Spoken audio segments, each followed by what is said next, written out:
Welcome to the Introduction to Rational Numbers Part 2. This one's a little bit of a shorter lesson. So we'll just take a look at some negative and positive fractions. There are actually 4 different ways to indicate that a fraction is negative, and we use some of them more often than others. And I think I have them in order of, I guess, most used to least use, I suppose. So when we want to determine if a fraction is positive or negative, we need to look to the left. Right, just the left of it. So if there's a negative sign, it's going to be negative, of course, and if there's a positive sign, it will be positive. So one of the ways, and I think the most common, is to put the negative sign to the left of the numerator. Next would be to put, and I know I've mentioned this before, negative, subtract, minus, it's all the same connotation, right? It would still be to the left of 0 on the number line. Okay, so to the left of the fraction, and a little bit more in grade 10. Now, sometimes we see that, or sometimes we calculate that. So that does mean that a fraction is negative, but when we're working things out, we never ever leave the negative in the denominator. We either move it to the left of the fraction or we move it to the numerator. And one of the reasons is that it's not considered simplified, and another one is that when you're adding or subtracting fractions, you can't find a common denominator when you have a negative. So that's that. And the least used, which you will not see very often at all, would be to have 3 negative signs, right? Because we know when we subtract a negative, right, we get a positive. When we subtract a negative, we get a positive. And when we divide 2 negatives, we get a positive. Regardless of which way we do it, we still have 1 negative that's left over, right?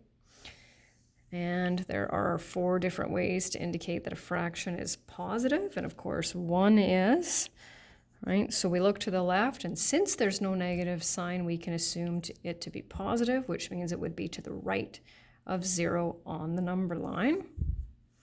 Another way would be this, because we know from dealing with integers that when we divide 2 negatives, we get a positive. Our calculator will also show us that. When we subtract a negative, right?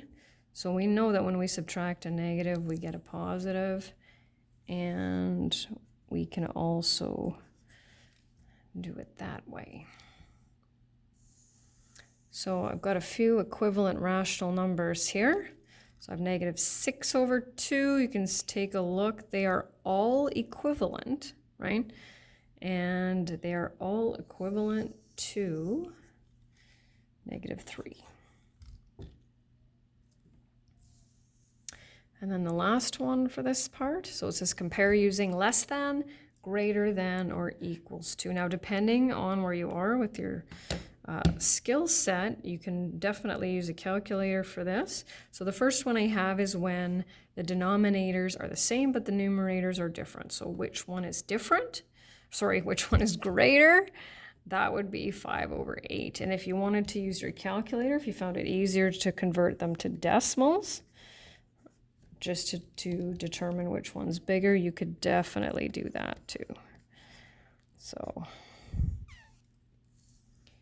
4/5. Now my numerators are the same, but my denominators are different, right? So which one would be greater? I'll just do the decimals for these ones as well. Just have to figure out what works. 7's one of those funny ones because it actually has, when you divide by 7, it actually is a 6-digit repeating number, which has those same 6 digits, but in different orders. I play around with it. Which one's larger? 4/5. So, once again, you can use your calculator and convert them to decimals, or you can make it so that they have the same denominator, right? We can do some equivalent fraction work, which we're going to have to do here pretty soon anyway. So our lowest common denominator would be 10, right? So if we wanted to write this fraction with a denominator of 10, we would multiply it by 2 over 2. You will get used to that, right? So 5 times 2 is 10, and 2 times 2 is 4, and now we can clearly see, right, that one is greater. I take 9 divided by 10 on my calculator, I get 0.9. They are equivalent. Now, the negative ones is where it gets a little bit different, because don't forget, when we have a number line, right? We have 0 in the middle, and obviously we go up by 1s, right? But then it's backwards when we're doing the negative numbers, right? So we have to watch out for that. So this one is negative 0.75.